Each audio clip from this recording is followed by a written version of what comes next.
오늘 본문은 지난주 말씀에 이어지는 내용입니다.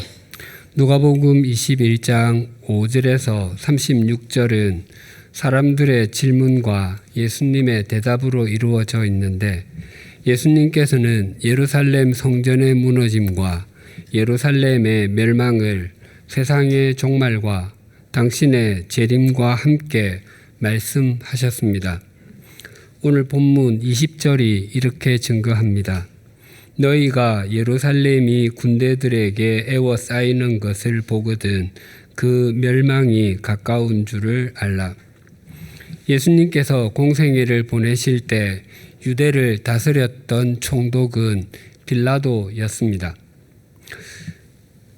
로마 제국은 여러 나라를 정복한 후에 그 나라들을 식민지로 삼았지만 그 식민지의 사람들이 세금을 잘 내고 군사적인 반란만 일으키지 않으면 큰 제재를 가하지 않았습니다. 특히 식민지 사람들의 종교와 관습은 그대로 허용해 주었습니다. 그래서 유대인들은 식민지 백성으로 사는 것이 서럽기는 했지만 나름대로 삶을 꾸려갈 수 있었습니다. 하지만 빌라도 이후의 총독들은 유대인의 신앙적인 정서에 반감을 사는 일을 많이 벌였습니다. 로마 제국의 명령을 따르는 총독들은 세금을 과도하게 거뒀고 대제사장을 마음대로 임명했으며 로마 황제를 신으로 숭배하는 일을 강요했습니다. 그로 인해서 유대인들의 불만이 점점 높아지다가 급기야 주후 66년경에 전국적인 반란이 일어났습니다. 그래서 그 이듬해 67년에 네로 황제는 이스라엘의 반란을 진압하기 위해서 그의 장군 중에서 능력과 경험을 겸비한 베스파시아누스 장군을 이스라엘로 보냈습니다. 그는 이스라엘 지방에서 일어난 소규모 반란들을 진압하며 예루살렘까지 진격했습니다.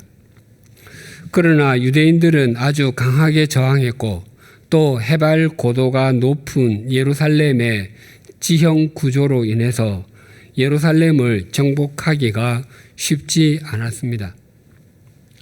그래서 예루살렘 성을 포위하여 외부와의 소통을 할 수 없도록 만들어 굶주림으로 인해서 항복하게 하는 작전을 썼습니다. 그러던 중 베스파시아누스는 네로 황제가 죽었다는 소식을 들었습니다. 그때가 주후 68년 6월 9일이었습니다.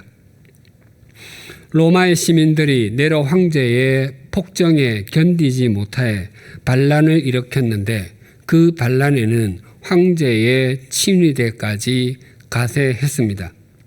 네로 황제는 자신의 종이었던 사람의 별장으로 피신했지만 원로원이 자신을 채찍질로 처형할 것이라는 소문에 극도의 공포를 느끼고 스스로 제 길을 가고 말았습니다.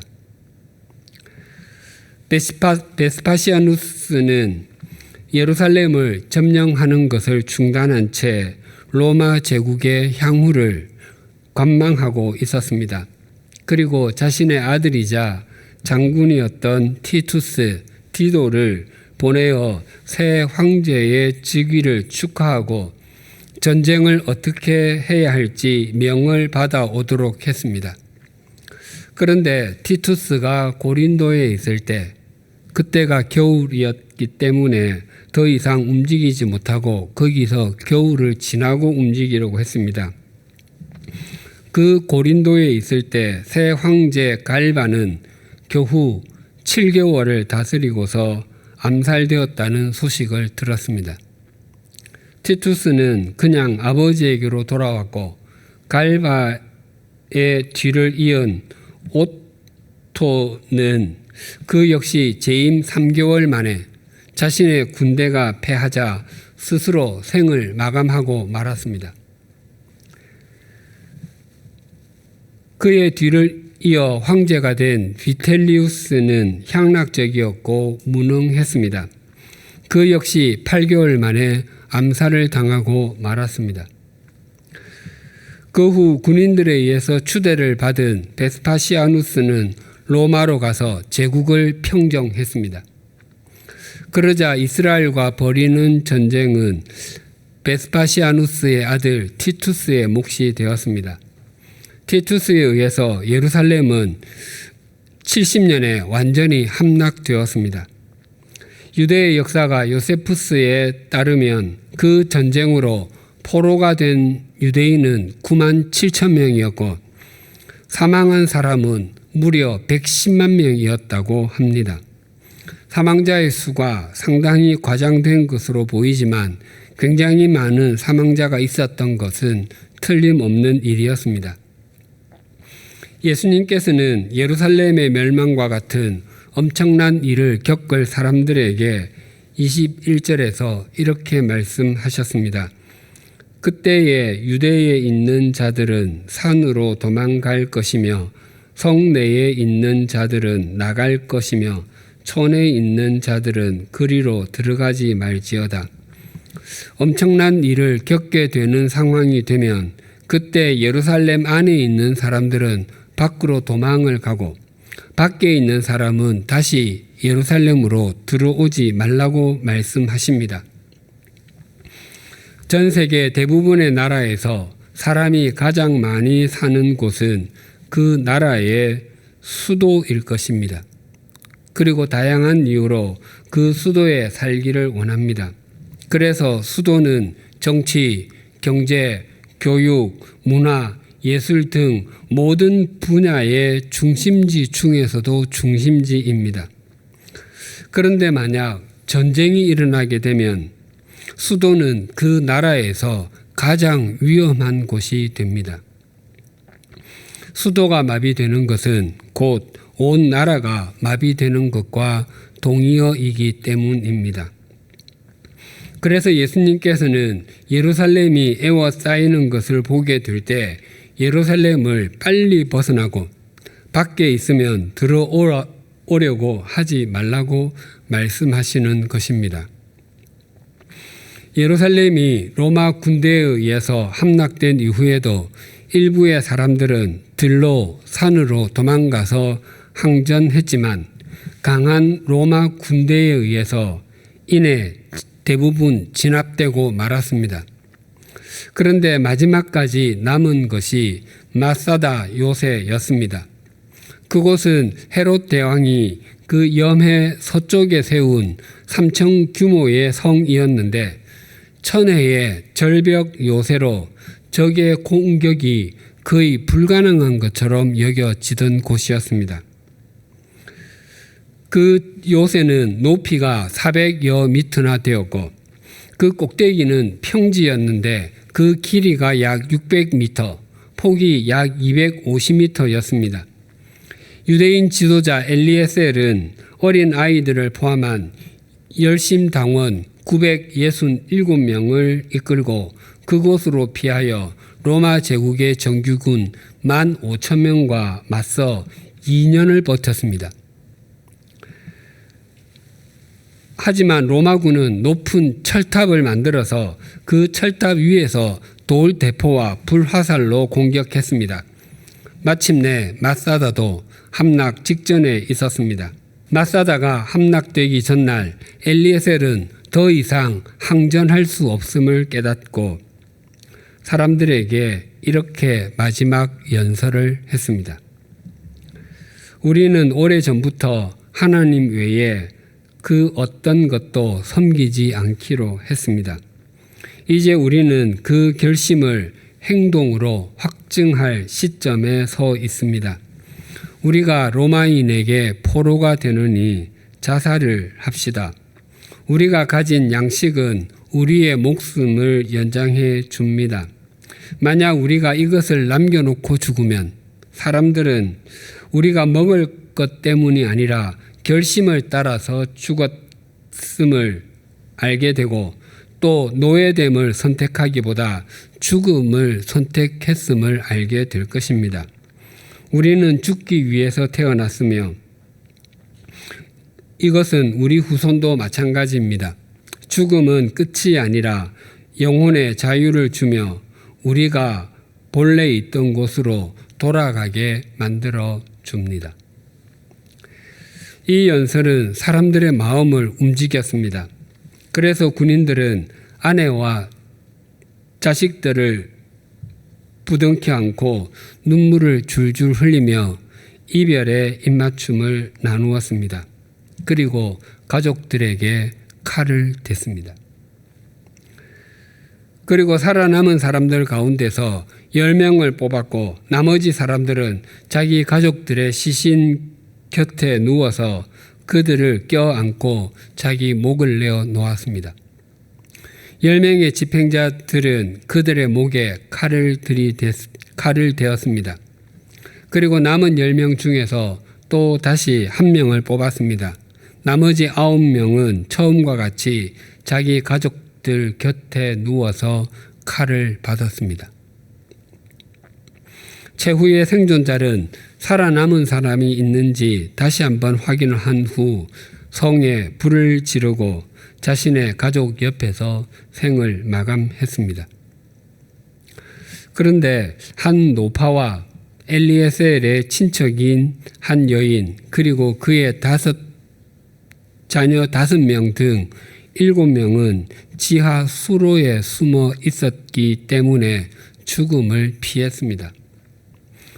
다음 날 새벽 로마군은 공격을 시작했지만 아무런 소리도 들리지 않았고 성 안에는 불길만 치솟고 있었습니다. 로마군은 성 안에 누구든지 있으면 나오라고 했습니다. 그러자 두 여인과 어린 아이 5이 나왔습니다. 그 중에 한 여인이 전날 성 안에서 무슨 일이 있었는지를 말해 주었습니다. 로마군은 성을 점령한 것을 즐거워하기보다 그들의 죽음을 기렸습니다. 그렇게 하여 유대인들의 최후의 요새는 무너졌고 전쟁은 끝이 났습니다. 그 후에 2번의 독립전쟁이 더 있었지만 모두 실패로 끝나고 말았습니다. 그때로부터 1948년 이스라엘을 다시 세우기까지 무려 1800년이 넘는 세월 동안 유대인들은 나라 없는 백성으로 전 세계를 방황하며 살아야 했습니다. 이스라엘 백성들이 왜 이런 처참한 형국을 겪어야 했는지 22절이 이렇게 증가합니다. 이 날들은 기록된 모든 것을 이루는 징벌의 날이니라. 이스라엘 백성들이 이런 처참한 결과를 맞이한 것이 단지 그들의 군사력이 로마보다 약하기 때문만이 아니었습니다. 경제력이 부족하기 때문만도 아니었습니다. 가장 중요한 이유는 그들이 하나님을 온전히 그리고 제대로 섬기지 않았기 때문이었습니다. 이스라엘 전 역사를 통틀어서 그들이 힘이 없었기 때문에 외적으로부터 고통을 겪거나 나라가 망한 적은 한 번도 없었습니다. 전부 하나님과의 관계가 형식적으로 변해 있을 때와 하나님과 함께 우상을 섬긴 결과였습니다. 징벌에 해당하는 단어를 문자 그대로 번역하면 정의와 공의를 실현하는 것입니다. 어떤 사람이 죄를 저질렀을 때 무조건 그를 품어주는 것만이 그 사람을 제대로 도와주고 바르게 세워주는 것이 아닙니다. 오히려 그가 행한 것만큼 적절한 처벌을 받게 하는 것이 그러한 삶에서 돌이키게 해주는 바른 가르침입니다. 하나님께서는 로마 제국을 통해서 이스라엘 백성들을 징계하는 것입니다. 예수님께서는 이스라엘 백성들이 겪어야 할 고난에 대해서 말씀하시며 이런 말씀을 덧붙이셨습니다. 23절이 이렇게 증가합니다. 그날에는 아이 벤 자들과 젖먹이는 자들에게 화가 있으리니 이는 땅에 큰 환난과 이 백성에게 진노가 있겠음이로다. 이 말씀은 임신하는 것과 아이를 출산하는 것이 잘못된 일이기 때문에 그 사람들은 화를 면치 못할 것이다 라는 의미가 아닙니다. 하나님의 진노가 로마 군대를 통해서 모든 이스라엘 백성들에게 동일하게 임합니다. 그래서 그 화를 면하고 싶으면 산으로도 도망도 가고 성 안에 예루살렘 안에 있는 사람들은 밖으로 피하고 밖에 있는 사람들은 다시 예루살렘 안으로 들어오지 말라고 말씀하셨습니다. 그렇게 급하게 피난 가야 하는 상황이 되면 피난 가는데 가장 불리한 사람 중에 한 부류가 임신한 여인들과 젖먹이를 가진 여인들입니다. 조금이라도 더 빨리, 조금이라도 더 멀리 도망가야 조금이라도 화를 덜 당할 상황에서 빨리 도망갈 수 없는 사람들이 겪게 될 고난을 안타까워하며 하시는 말씀입니다. 그래서 이 구절은 징계의 말씀이 아니라 배려의 말씀입니다. 예수님께서 환난의 때에 그렇게 힘들 수밖에 없는 사람을 지금 격려하고 계시는 것입니다. 이스라엘 백성들이 환난을 통해서 어떤 지경에 처하게 되는지를 24절이 이렇게 증거합니다. 그들이 칼날에 죽임을 당하며 모든 이방에 사로잡혀 가겠고 예루살렘은 이방인의 때가 차기까지 이방인들에게 밟히리라. 예루살렘이 멸망할 때 얼마나 많은 사람들이 죽었고 포로가 되었는지와 그 이후에 어떤 일이 있었는지는 앞에서 말씀드렸습니다. 그리고 이방인의 때가 차기까지는 로마서 11장 25절의 말씀처럼 하나님께서 생각하시는 이방인의 수가 충분히 들어오기까지라고 해석하는 것이 가장 적절하게 여겨집니다. 중요한 것은 예루살렘에 아무리 큰 환난이 있어도 그것 자체가 마침표가 아니라는 것입니다. 그것은 또 다른 시작이 됩니다. 하나님의 때에 하나님의 방법으로 이루어지는 하나님의 역사가 있다라고 말씀하시는 것입니다. 그것을 가장 잘 보여주는 예가 되는 사람이 요셉과 다니엘입니다. 형들의 시기와 질투로 애굽으로 팔려간 요셉은 억울하게 종살이를 했고 또 보디발 장군의 부인을 범하려고 했다는 누명을 쓰고 옥살이도 했습니다. 그 세월이 17살 때부터 무려 13년이나 계속되었습니다. 당시 남자와 여자들이 10대 중후반이면 결혼했다는 것을 감안하면 요셉에게 그 세월은 잃어버린 청춘, 쓰러져간 인생처럼 보였을 것입니다. 그의 바른 삶으로 말미암아 주인 보디발의 집이 복을 받았고 감옥이 복을 받았을지라도 그의 손에는 세상에서 복이라고 말할 만한 것은 아무것도 없었습니다. 그러나 그의 그런 짓눌린 삶이 22년이 지났을 때 그의 가족들을 건져내었고 또 400수십 년 후에 이스라엘 자손 60만 명, 여인들과 어린 아이들 그리고 함께 따라 나온 수많은 잡족을 합하면 최소한 200만 명이 되는 사람이 하나님의 약속을 따라서 가나안을 향하는 발판이 되었습니다. 그가 당한 그 환난과 짓밟힘 때문에 말입니다. 다니엘도 나라가 무너지는 것을 보았고 어린 나이에 바빌론으로 포로가 되어 갔습니다. 그곳에서 그는 그 나라의 총리가 되었습니다.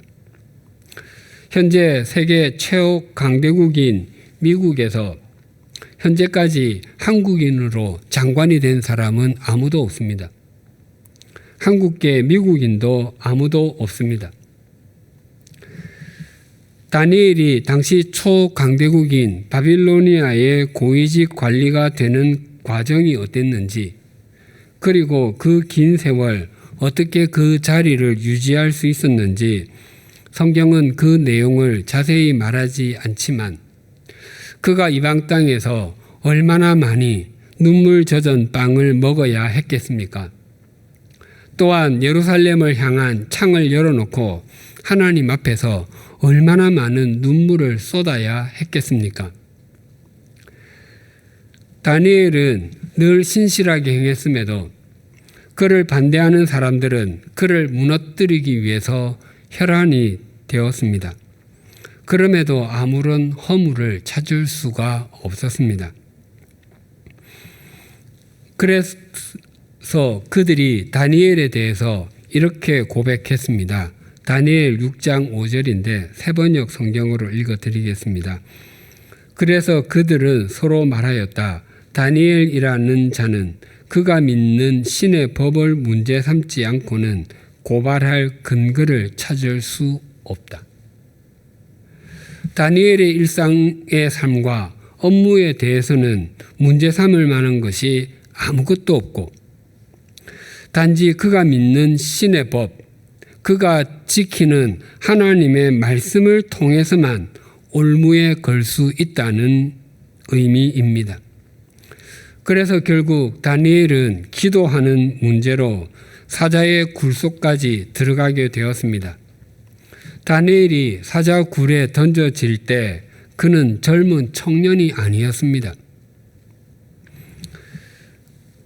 그가 바빌론으로 끌려갔을 때가 16살 정도였다면 사자 굴에 던져질 때는 82살 정도였습니다.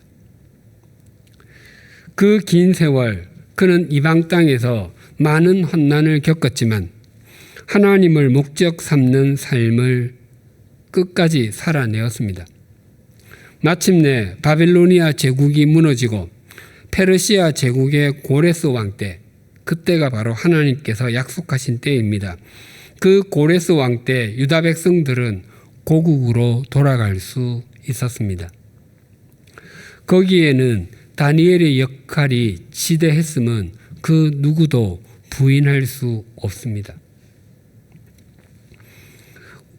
그리스도인인 우리가 바르게 살려고 몸부림을 침에도 불구하고 억울하게 환난을 겪고 쥐고 싶은 것 쥐지 못하고 누리고 싶은 것 누리지 못할 수도 있습니다.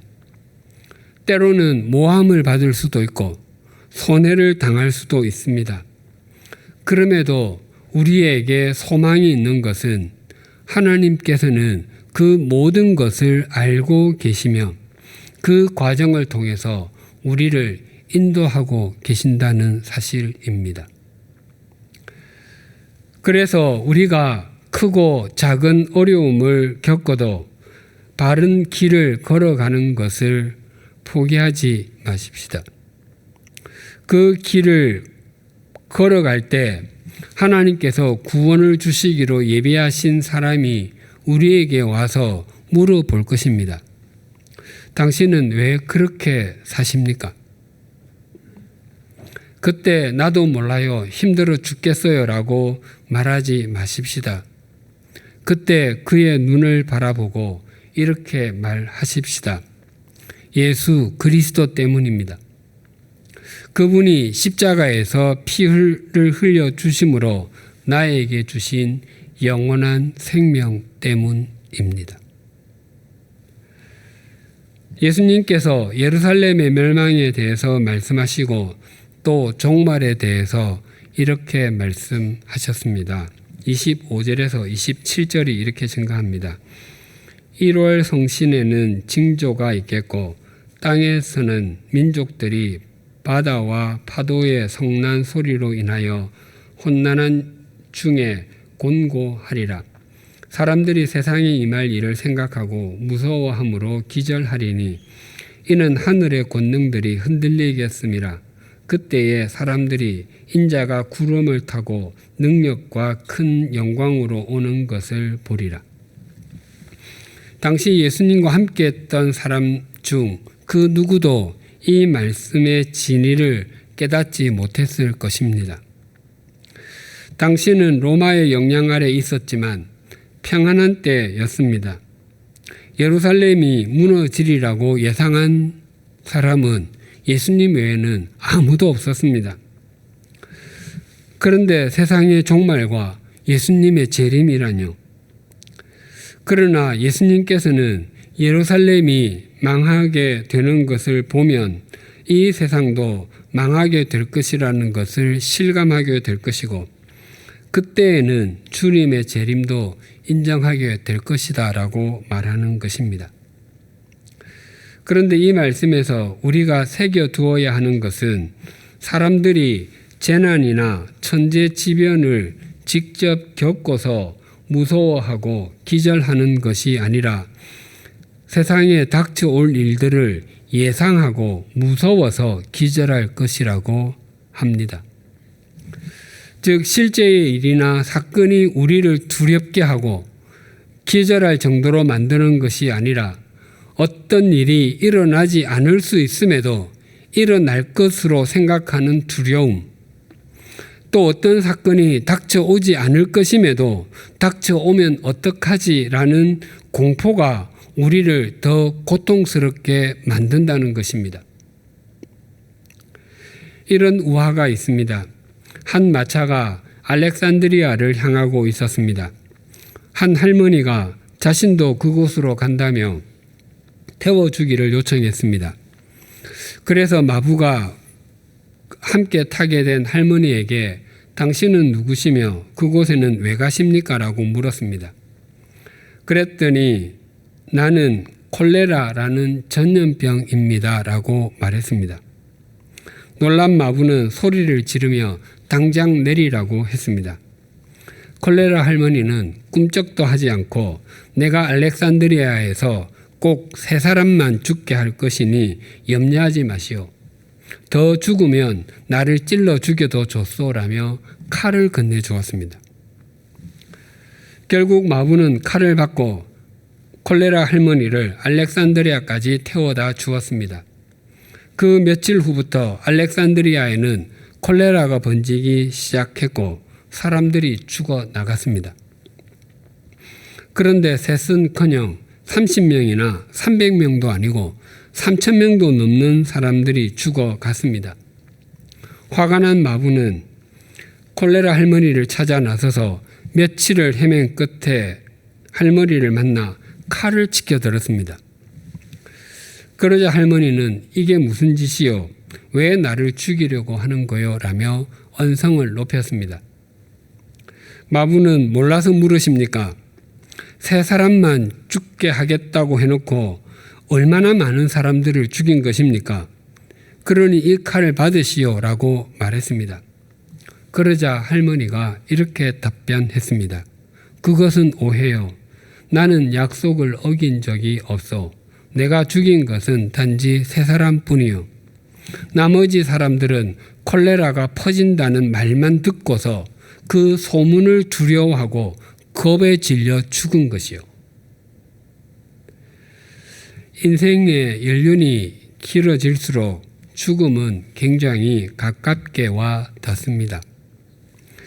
젊었을 때는 부모님이나 나이가 드신 친인척 또 지인의 부모님의 장례식에서 죽음에 대해 잠깐 생각하게 되지만 나이가 들어가면서 친구나 주변 지인의 부고를 보며 다음에는 내 순서가 될 수 있겠구나를 생각하곤 합니다. 그래서 오늘은 너의 순서지만 내일은 내 순서일 수 있음을 수용하는 것이 지혜입니다.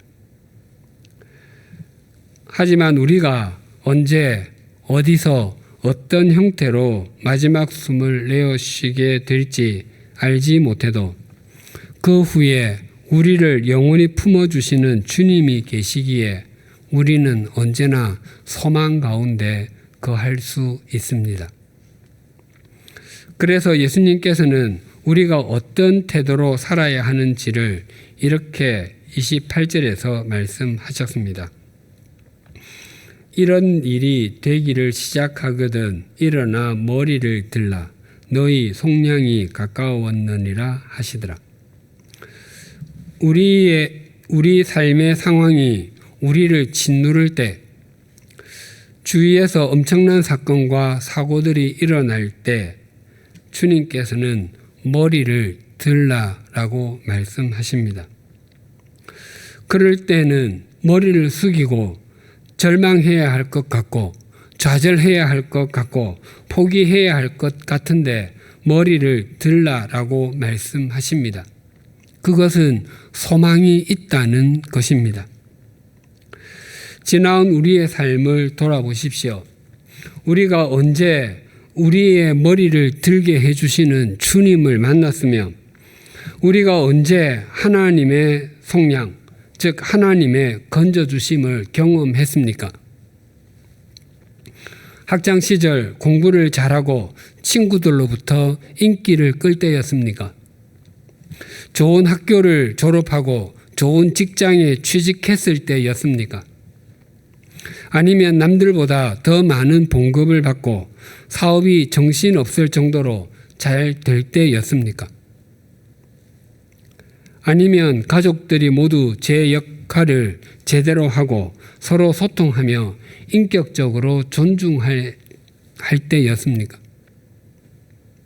그 모든 것이 다 아니면 육체의 건강에 아무런 문제가 없고 경제적으로도 그렇게 부족하지 않으며 사람들과의 관계가 어그러짐 없이 친밀할 때였습니까? 저는 지금까지 목회하면서 그런 상황이 있을 때 머리를 들라라는 주님 소망의 말씀을 듣고 주님의 건져주심을 경험한 사람을 한 번도 만난 적이 없습니다. 더 이상 나의 힘과 나의 지혜, 나의 능력으로는 도저히 머리를 들 수 없다고 생각했을 때 주님께서 우리의 얼굴에 손을 대시고 머리를 들게 해주셔서 당신의 눈과 우리의 눈을 맞추시고 용기를 주시지 않으셨습니까? 그렇기 때문에 우리가 원하지 않는 환경은 우리를 주님께 머리를 들게 해주는 하나님의 통로가 될 수 있습니다. 그렇게 보면 코로나19는 우리의 머리를 들어 우리의 시선을 주님께 맞추게 해주는 은총의 채널이 될 수 있습니다. 우리 모두 주님의 말씀에 순종하여 우리의 머리를 드십시다. 주님께서는 십자가를 목전에 두시고도 눈을 들어 하늘을 우러러 기도하셨습니다. 주님께서 하늘을 향해 눈을 드시고 하나님을 바라보심으로 십자가의 구속과 부활을 완성하실 수 있으셨습니다. 우리도 머리를 들어 시선을 주님께 맞출 때 우리는 주님께서 주시는 소망을 경험할 뿐만 아니라 이 땅에 주님의 역사를 이루어가는 주님의 통로가 될 수 있습니다. 그리고 그때 시편 기자의 고백은 우리의 고백이 될 것입니다.